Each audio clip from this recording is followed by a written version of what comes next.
Sikwamukele kunale Diminis Media Production. Today we are live oPhongolo kuWard 11 Extension 7. Usethule ngokusemthethweni usonkontileka okulindeleke akhe umgwaqo olinganisela ku17 million wamarandi khona la oPhongolo okulindeleke ukuthi kube namathuba omsebenzi kuyona lenkontileka. Stay tuned for more. Mhlonishwa Meya, sifisa ukusukuma sivule amazolo kulomsebenzi owenzayo othunyiwe iqembu lakho kwi-term 21-26 njenge-IFP la khona nine manifesto. I-manifesto eniyenzayo iyayithinta indaba yama-access roads. Siyabona mhlonishwa Meya uyinaka into yokuthi kukhona umsebenzi owunake kakhulu lo we-revenue collection. Uthi la idolobheni ngoba lezi zakhamuzi uyayiphoqa ukuthi zikwazi ukuthi zivenze ukuthile kulokho kusuke sekuqoqiwe ubhizi ukwakha imigwaqo edolobheni. Uqinisile udirector mayethi idolobha liyasebenza liyanyakaza nokhansela wewadi njengoba esho ethi uyikhansela edilivayo. Siyafisa ukusho mhlonishwa Meya ukuthi njengoba uyayuchazwe ukuthi akungange height yakho imisebenzi kodwa yakho iqhubeka ibonakala. Umntwana kulindelani uyayathi ungangeqinti manje kodwa ngibuka indlela osebenza ngayo emva kokudeploywa kwakho ukuthi wenza ama projects amakhulu nasethatha isikhathi eside ukuthi engekho kule term yakho ngoba zikhona izinkinga obhekene nazo engiyaye ngikuzwe uyiveza kwikomiti leli lakwa finance la khona imali ingenele kodwa uma uba nama projects amakhulu kangaka ngale mawehle station samaphoyisa kunomgwaqo omkhulu okade wenza lapho ethe coast enkulu kabi so uyakwazi ukuthi osukunakho ubucane. Siyafisa mhlonishwa Meya sakhamuzi sokuqala soPhongolo ukuthi ungeyeke ucabangele izakhamuzi ukade sixoxa usho uthi lezi zakhamuzi nje ezilazansi behlezi njalo zisho ukuthi uma sefanele iphume ekseni makuna izulu abasakwazi ukuphuma ngoba imigwaqo iugravel kanti basedolobheni. Manje ke ngibuka le project ozoyenza ukuthi usube sulili inyembezi. Mhlonishwa Meya, we are very fortunate ukuthi iqembu lakho le-IFP lisinikeze wena.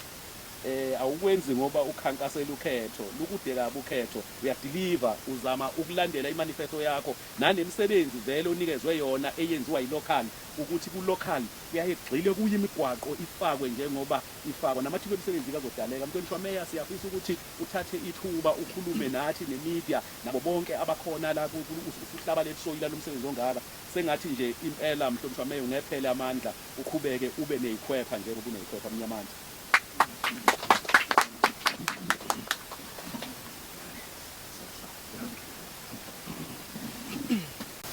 Ngizothi namhlanje usuku olukhulu emkhandlweni wethu soPhongolo engiholayo seshile uDM ukuthi abangithumleyo kuyekuthiwa ke eBhayibhelini ngoba siyakholwa kuthiwa othunyiweyo akamkhulu kunomthumleyo. Nami ke njengokuthunywa ukuthi angihole lo mkhandlu ngithunywa iqembu lami okwe-IFP ukuthi sizohola lo mkhandlu ngokubambisana na wonke amaqembu akhona emkhandlwini ngoba bafowethu nodadewethu kunanonke enikhona namhlanje la emkhandlwini wethu sinenhlangano ezahlukene okuyi-IFP, ANC, EFF, DA sibambisene ukuthi lo mkhandlu wethu siwuse phambili. Ngilibale-ke ukukhuleka enkosini yakithi eMgazini esiyakhele la oPhongolo enguhlalo futhi wamakhosi kwi-district. Ngiyakhuleka kuyena uNdabezitha engekho phakathi kwethu. Siyazi ukuthi lelizwe esilakhele lapha kithi eZululand liyizwe lamakhosi. Singamakhansela nje kodwa sihola izizwe zamakhosi.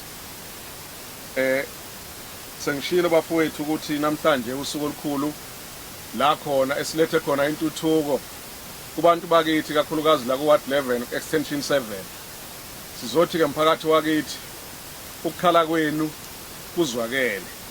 Namhlanje inyembezi zenu zeminyaka singakafiki nathi ngoba ayiqali lemizi kuba khona izolo noma ngo2021. Imizi emidala nje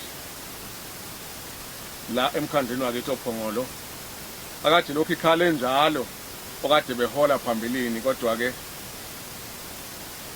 ngeke ngisho ukuthi behlulekile kuyizwe ngenxa yezimo mhlawumbe abahlangabezane nazo, abakwazanga ukuthi bakwazi ukubasiza. Uyedwa ke othema bekhala abahlali bakhe la edolobheni wasuyezwa, bakhalile kumhlonishwa uZZ ukhansela, wakuletha ofisini lami njengomeya womkhandlu, ngakuthatha ngakwethula kumakhansela onke akhona emkhandlwini. Amakhansela kubese kubeka eqhulwini ukuthi akulungiselwe izakhamuzi zalapha ku-extension 7 umgwaqo. Bekuthi njalo uma kunizulu sisene babo Simelani lokhu befike njalo bezokhala ukuthi abusahambeki, niphume nje nizobona nibona ukuthi niyobuya yini nize ema-ofisini. Kodwa ke namhlanje sizothi zakhamuzi zako extension 11 la ku ward 11, extension 7 ku ward 11, izinyembezi zenu zisuliwe. Umkhandlu wasophongolo uze la ukuzokwethula usokontileka okuzonilungisela lo mgwaqo. Bafowethu ke nodadewethu enikhona ubuholi bonke ngihambisana nabo, nomgwaqo wethu uzodla inkece impela ngoba bethu kusiqoqa sicela silungisela wona ukuthi uma siza kuwo singezi nje ukuthi sizowenza ichitha icala, kodwa sizokwenza into eyoba ilegacy kithi sonke singamakhansela kule term ka-2021-2026 ukuthi siwenzile u1 no2 emkhandlini. Kuningi ke lo mkhandlo osukwenzile lokhu safika esizosukela nje ngoJanuwari sobe lokhu sivule njalo. Uward 11 ufanele kuyishaya isifuba ukhansela wakhona ngoba kune ground elihle kunawo wonke ama-ground akhona lapho Phongolo kwi-sport field esisakhe naso ngenkece ethe ukuthi kwazi kwaba ne-running track.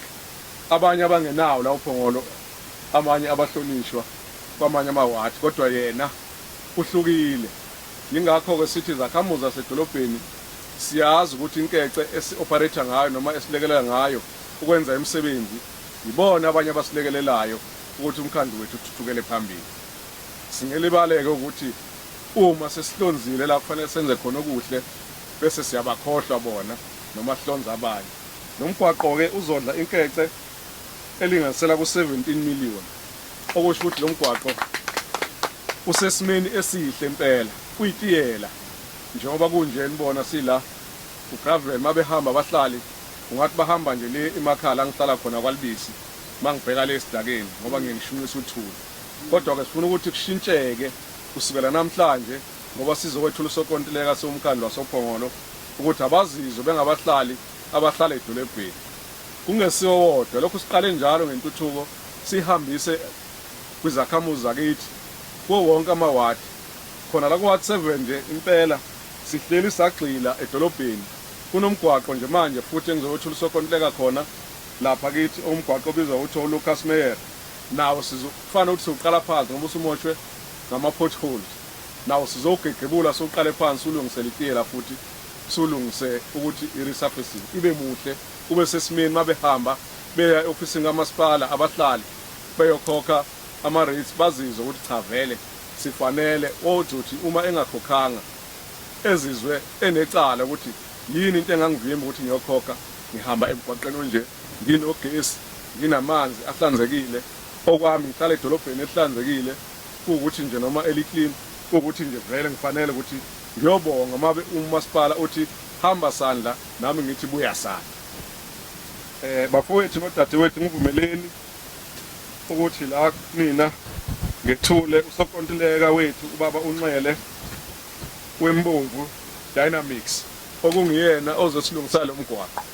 Sinethemba ngicela sonela ngaphambili baba uNxele weMbongu Dynamics uma nje la lona ke omela phakathi kwethu noma lapha phambi kwethu uMr Nxele weMbongu Dynamics okungisokontileka wethu. Siyakwamukela sokontileka wethu, sinethemba futhi lokuthi lo mgwaqo wethu uzoba sesimeni esihle njengokufisa kwethu. Ekugcineni izakhamuzi kushayela ihlombe lokho ozobe ukwenziwe, ungathi ukwenza nje bebe beqede ukuthi uqeda namuhla kusasa bebe makunizulu umgwaqo utholakala usungasekho esimeni okade sikuqhashele sona ukuthi ube kuso. siphinde futhi sibuyele emuva siyoqala phansi ukulungisa umgwaqo. Simukele umfowethu weSiftech okumfowethu